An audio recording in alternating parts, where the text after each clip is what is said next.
रॉयटर्सच्या या एका वृत्तसंस्थेच्या अहवालावरती एक अपडेट आली आहे। इस्रायलने केलेल्या हल्ल्यामध्ये इराणच्या संरक्षण मंत्र्यांचा सुद्धा मृत्यू झालेला आहे।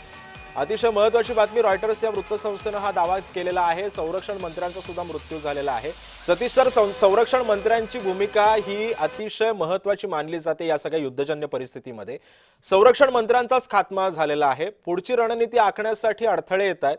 आता कशा पद्धतीने इराण सामोरं जाऊ शकते या युद्धजन्य परिस्थितीला?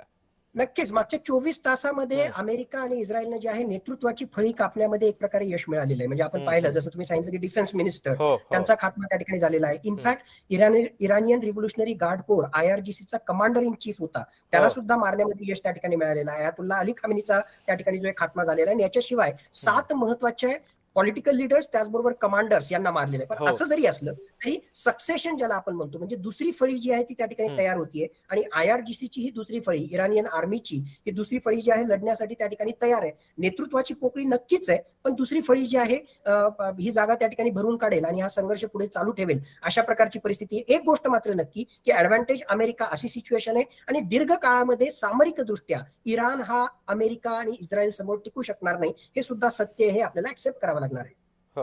सतीश सर, आता आपण ह्या सगळ्या युद्धाची परिस्थिती एकंदरीतच सगळेजणच अभ्यासतोय आम्ही। तुमच्या माहितीनुसार तर आमच्या अजून ज्ञानामध्ये भर पडते, पण आणखी एक गोष्ट आहे ती म्हणजे अर्थातच भारताच्या या सगळ्या मैत्रीपूर्ण राष्ट्रांच्या संबंधांसंदर्भातली।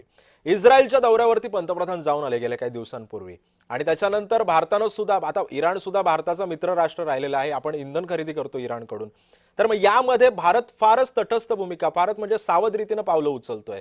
भारताच्या भूमिकेकडे कसं बघायचं आपण? भारताची तशी अधिकृतरित्या स्ट्रॅटेजिक ऑटोनॉमी आपण ज्याला म्हणतो, रणनीतिक स्वायत्तता, ना आपण अरब राष्ट्रांची दुश्मन आहोत ना इस्रायलचे आपण दुश्मन आहोत।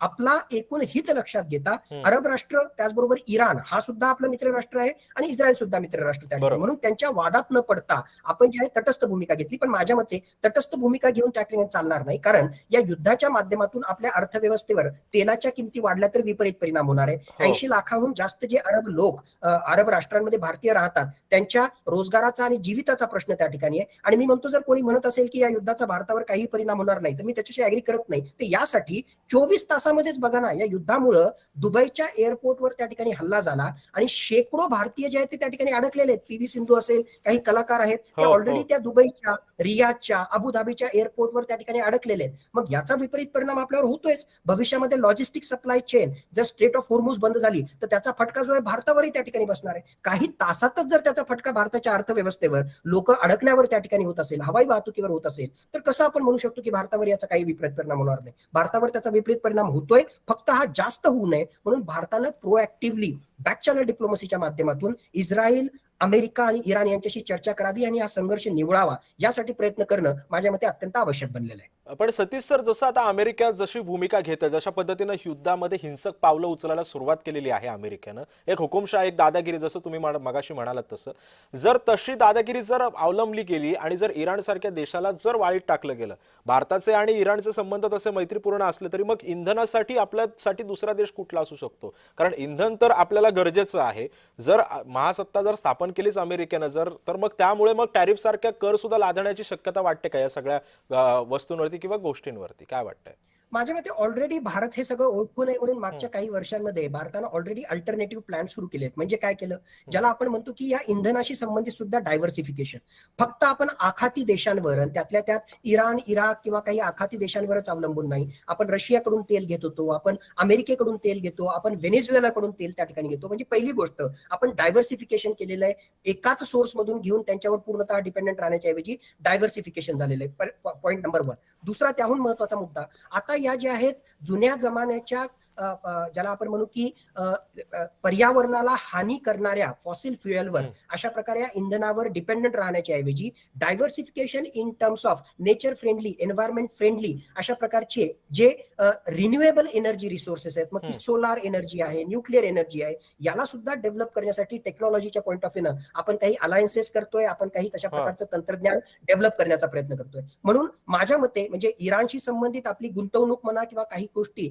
या युद्धामुळे नक्कीच धोक्यामध्ये त्या ठिकाणी येतील. पण इंधनाच्या पॉईंट ऑफ व्ह्यूनं, एनर्जी सिक्युरिटीच्या पॉईंट ऑफ व्ह्यूनं भारताकडे वेगवेगळ्या प्रकारचे ऑप्शन्स आहेत आणि भारत त्याला डेव्हलप करतोय. बरोबर. पण सर एक छोटासा प्रश्न माझा, की जर आता इस्रायल आणि अमेरिकेनं संयुक्त कारवाई करत इराणवरती हल्ला केला, इराणला अक्षरशः नेस्तनाबूत करण्याचं त्यांचं उद्दिष्ट होतं, ते कुठल्या काही अंश प्रमाणात त्यांचं ते साध्यही झालेलं आहे.